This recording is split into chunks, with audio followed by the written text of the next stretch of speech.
নম সর্বস্বরূপে সর্বেশে সর্বশক্তি সমন্বিতে ভয়ভ্যস্ত্রাহীন দেবী জয় দুর্গে দেবী নমঃস্তুতে। এটা দ্বিতীয় অধ্যায়, দেবীর প্রথম আকারে আবির্ভাব ভগবতী দুর্গা দেবীর। সেখানে মহিষাসুর বধের আলোচনা, প্রথমে মহিষাসুরের সৈন্যবধ এবং তৃতীয় অধ্যায়ে মহিষাসুর বধ। প্রথম দেবীর যে আকারে আবির্ভাব দেবী দুর্গার, সেইটাই যেটা মূল চণ্ডীর যে সঠিক তথ্য, সম্পূর্ণ চণ্ডীর এটা বাংলা অনুবাদ। আমি সেখান থেকে আপনাদেরকে আজকে ভগবতী দুর্গা দেবীর যে আবির্ভাবের বৃত্তান্ত সেইটা বলছি। পূর্ব সময়ে, বহু যুগ আগে, পূর্ব সময়ে 100 বছর ধরে দেবতাদের সঙ্গে অসুরদের ভীষণ যুদ্ধ হয়েছিল।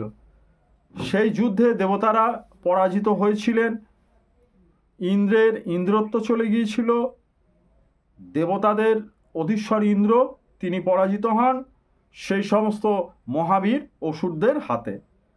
দেবতারা হেরে যান, দেবতাদের পরাজিত করে মহিষাসুর স্বর্গের অধিপতি হয়ে বসলেন এবং অন্যান্য যে সমস্ত দেবতাদের হাতে যে দায়িত্বগুলো ছিল সেগুলোও তিনি আস্তে আস্তে অধিকার করতে লাগলেন। পরাজিত দেবতারা তখন সকলে মিলে, ইন্দ্র আদি, বরুণ, যম, অন্যান্য বিশ্বকর্মা আদি অন্যান্য সমস্ত দেবতারা প্রজাপতি ব্রহ্মার কাছে গেলেন। ব্রহ্মাকে সামনে করে পরবর্তীতে শিবের কাছে গিয়ে শিবকে সঙ্গে নিয়ে ভগবান বিষ্ণুর কাছে তারা গমন করলেন। মহিষাসুরের পরাক্রম এবং নিজেদের হেরে যাওয়ার কাহিনী সমস্ত কিছুই তারা ভগবান বিষ্ণুর কাছে বর্ণনা করলেন। তারা বললেন, হে নারায়ণ, সূর্য, চন্দ্র, অগ্নি, বায়ু, ইন্দ্র, যম, বরুণ সহ অন্যান্য দেবতাদেরও অধিকার কেড়ে নিয়ে মহিষাসুর নিজেই সব অধিকার করে বসে আছে, সমস্ত স্বর্গরাজ্য। এবং সেই দুরাচারী মহিষাসুর স্বর্গ থেকে সমস্ত দেবতাদের বিতাড়িত করেছে। সেই সব দেবতারা এখন মানুষের মতো পৃথিবীতে ঘুরে বেড়াচ্ছে। সেই অসুরদের অত্যাচারের সব কথা আপনাদের কাছে আমরা বললাম, এর একটা আপনারা বিহিত করুন। দেবতাদের মুখে এই সমস্ত কথা শুনে ভগবান বিষ্ণু, মধুসূদন ও মহাদেব অত্যন্ত ক্রুদ্ধ হলেন। তাদের মুখ ভয়ঙ্কর রূপ ধারণ করল। তখন অত্যধিক রাগান্বিত নারায়ণের মুখমণ্ডল থেকে এক মহা তেজ নির্গত হল। সাথে সাথে ব্রহ্মা, বিষ্ণু, শিব তথা অন্যান্য দেবতা যারা ছিল সকল দেবতাদের শরীর থেকে বিপুল তেজরাশি নির্গত হতে লাগল। এই সমস্ত তেজরাশি মিলে এক মহা তেজে একত্রিত হয়ে এক রাশিভূত জ্বলন্ত পাহাড়ের মতো দেখা যেতে লাগলো। দেবতারা দেখলেন সেই প্রচণ্ড ছটাযুক্ত আলো 10 দিক ছড়িয়ে রয়েছে। সকল দেবতাদের শরীর থেকে নিঃসৃত সেই তেজ তার কোনো তুলনাই হয় না। একই সঙ্গে সেই তেজ একটা আস্তে আস্তে নারী মূর্তি ধারণ করল এবং তার নিজের তেজে সমস্ত ত্রিভুবন ছড়িয়ে পড়ল। শিবের তেজে সেই নারী মূর্তির মুখ তৈরি হলো, যমের তেজে তৈরি হলো মাথার চুলগুলো, হাতগুলো তৈরি হলো ভগবান বিষ্ণুর তেজে, স্তন দুটো তৈরি হলো চন্দ্রের তেজে, শরীরের মধ্যভাগ তৈরি হলো ইন্দ্রের তেজে, বরুণের তেজে জঙ্ঘা ও উরু দুটো, এবং পৃথিবীর তেজে নিতম্ব ঊর্ধ্বত হলো, ব্রহ্মার তেজে পা দুটো, সূর্যের তেজে দুটো পায়ের আঙুলগুলো, অষ্টবসুর তেজে হাতের সকল আঙুলগুলো, কুবেরের তেজে নাক হলো, প্রজাপতিগণের তেজে দুপাটি দাঁত হলো এবং অগ্নির তেজে 3টি চোখ উৎপন্ন হলো। সন্ধ্যা দেবীর তেজে তার ভ্রু দুটো উৎপন্ন হলো এবং বায়ুর তেজে দুটি কান। এই রকম অন্যান্য দেবতাদের থেকেও সেই মঙ্গলময়ী দেবীর আবির্ভাব হলো। তারপর সমস্ত দেবতাদের তেজে তৈরি হওয়া দেবীকে দেখে মহিষাসুরের দ্বারা অত্যাচারিত দেবতারা আনন্দিত হলেন।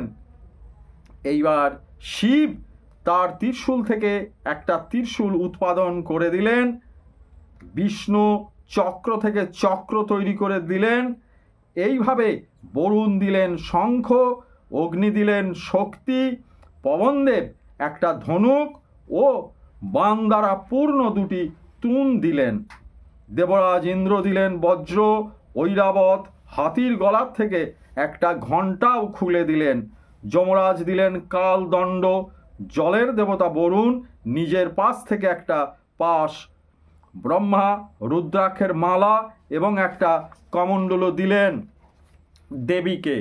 সূর্যদেব দেবীর সমস্ত লোমকূপে নিজের তেজরশ্মি জাল ভরে দিলেন, অর্থাৎ মৃত্যুর দেবতা একটা চকচকে মজবুত ঢাল এবং উজ্জ্বল মজবুত তলোয়ার দিলেন। সমুদ্র দিলেন একটা হার ও সব সময় নূতন থাকে এই রকম একটি বস্ত্র।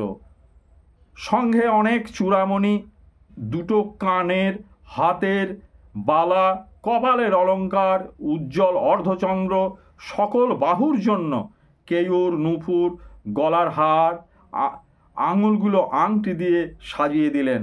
ভগবান বিশ্বকর্মা দিলেন খুব ধারালো কুঠার, একটা কুড়ুল, সেই সঙ্গে অনেক অনেক অস্ত্র, অভেদ কবচ,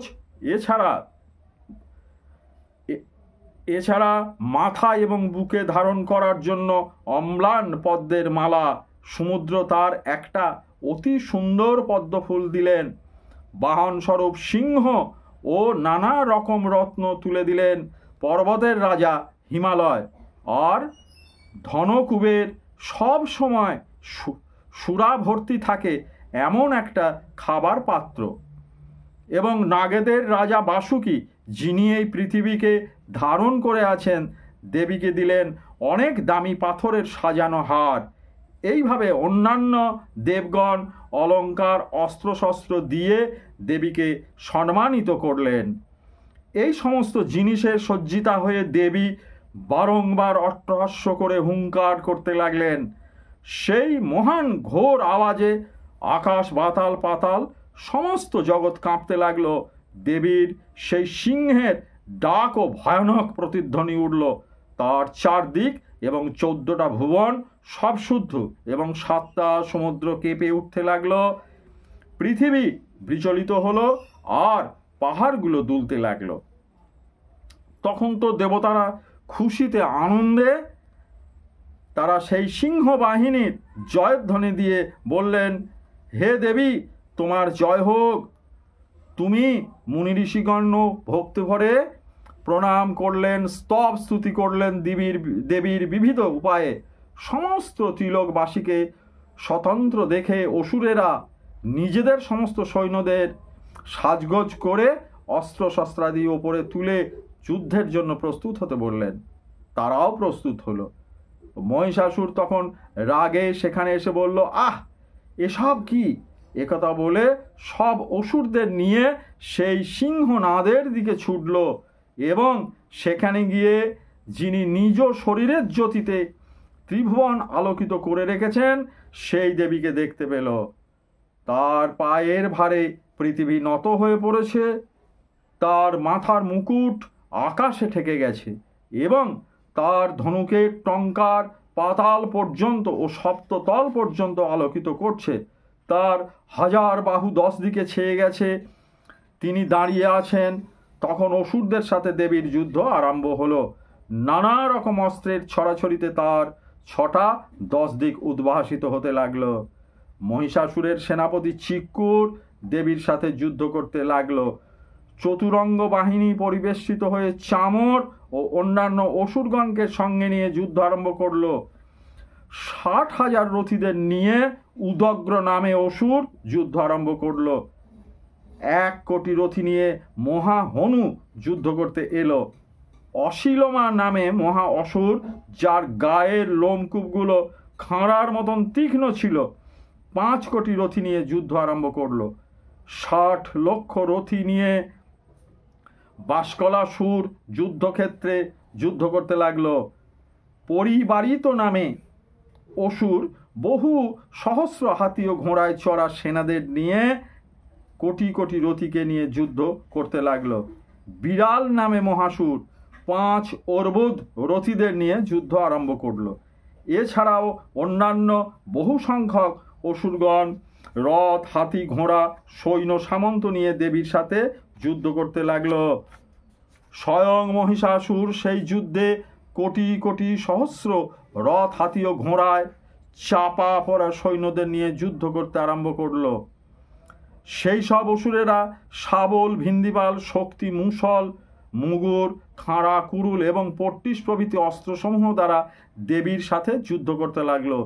কিছু সংখ্যক অসুর আবারও শক্তি, কেউ পাশ দেবীর উপরে ছুটতে লাগলো, কেউ কেউ বা খড়গের আঘাতে দেবীকে বধ করার চেষ্টা করলো। দেবীও অনায়াসে নিজের অস্ত্রশস্ত্র বর্ষণ করে অসুরদের সেই সমস্ত অস্ত্রকে ধ্বংস করলেন। তার মুখের পরিশ্রম বা ক্লান্তির কোনো চিহ্ন মাত্র দেখা গেল না। দেবতারা ও ঋষিগণ তাকে স্তুতি করতে লাগলেন। ভগবতী পরমেশ্বরী অসুরদের শরীরে বিভিন্ন রকম অস্ত্রশস্ত্র নিক্ষেপ করতে লাগলেন। দেবীর বাহন সিংহ ক্রোধে কেশর ফুলিয়ে অসুর সেনাদের মধ্যে দাবা নলের মতন ঘুরতে লাগলো আর তাদের বধ করতে লাগলো। রণক্ষেত্রে যুদ্ধ করতে অম্বিকা দেবী যত নিঃশ্বাস ফেললেন, সেই সমস্ত নিঃশ্বাস হতে তৎক্ষণাৎ শত শত সহস্র সহস্র কোটি কোটি দেবীর গণ অর্থাৎ দেবীর সেনানী উৎপন্ন হলো এবং তারাও বিভিন্ন অস্ত্রশস্ত্র যেমন পরশু, ভিন্দিপাল, খড়গ, তারপর পট্টিস অস্ত্র দ্বারা অসুরদের বধ করতে লাগলেন। দেবীর শক্তিতে শক্তিমান হয়ে সেই দেবী সেনারা নাগরা, খোল, শঙ্খ ইত্যাদি বাজাতে বাজাতে অসুর সেনাকে ধ্বংস করতে লাগলো। সেই যুদ্ধ মহোৎসবে দেবীর সেনারা খোল বাজাচ্ছিলেন। অতঃপর দেবী নিজে ত্রিশূল, গদা, শক্তি অস্ত্র বর্ষণ করে এবং খড়গ ইত্যাদি দ্বারা শত শত মহা অসুর বিনাশ করলেন। তারপর কতকগুলো অসুরকে ঘণ্টার ভয়ঙ্কর ধ্বনি দিয়ে বিমোহিত করে মাটিতে ফেলে দিলেন। আবার কতকগুলোকে পাশবদ্ধ করলেন, মাটিতে ফেললেন। কত না অসুরকে তীক্ষ্ণ তলোয়ারের আঘাতে 2 টুকরো করে প্রাণ ত্যাগ করলো। কতকগুলি গদার আঘাতে চুরমার হয়ে গেল। অনেকগুলো আবার মুগুরের আঘাতে আহত হয়ে রক্ত বমি করতে লাগলো। সে যুদ্ধক্ষেত্র কোনো অসুর সারা গায়ে বাণবিদ্ধ হয়ে মারা গেল। বাজ পাখির মতন ঝাপটা দেয়া সব দেব শত্রু অসুরগণ প্রাণ নিয়ে ক্ষয় হতে হতে লাগলো। কারোর হাতগুলো ছিন্ন হলো, কারোর ঘাড় ভেঙে গেল, কারোর মাথা ভেঙে গেল, কারোর দেহের মাঝখানটা কেটে গেল, কতকগুলোর পা ছিন্ন হয়ে মাটিতে লুটাতে লাগলো।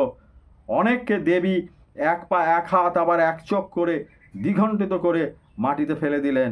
অনেক অসুর মাথা কাটা যাবার পরেও আবার উঠে দাঁড়ালো। মাথাহীন শরীর আবার অস্ত্র নিয়ে দেবীর সাথে যুদ্ধ করতে লাগলো। অনেকগুলো আবার বাজনার তালে তালে নাচতে লাগলো। কেউ আবার খাঁড়া, গদা, মুগুর হাতে নিয়ে দৌড়াদৌড়ি করতে লাগলো। কেউ আবার দাঁড়াও দাঁড়াও বলে দেবীকে ডাকতে লাগলো।